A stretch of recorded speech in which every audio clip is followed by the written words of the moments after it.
how to use Google Lens on Android. So hello guys, if you want to use Google Lens on Android, how you guys can do that?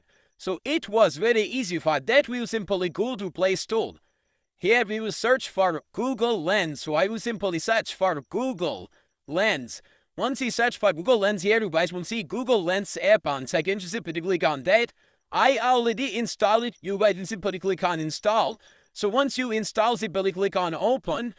Once we click on open here, you guys will see Google Lens, open camera. Also, like in my phone, it says screenshot, but in your phone, it will show you at mobile gallery.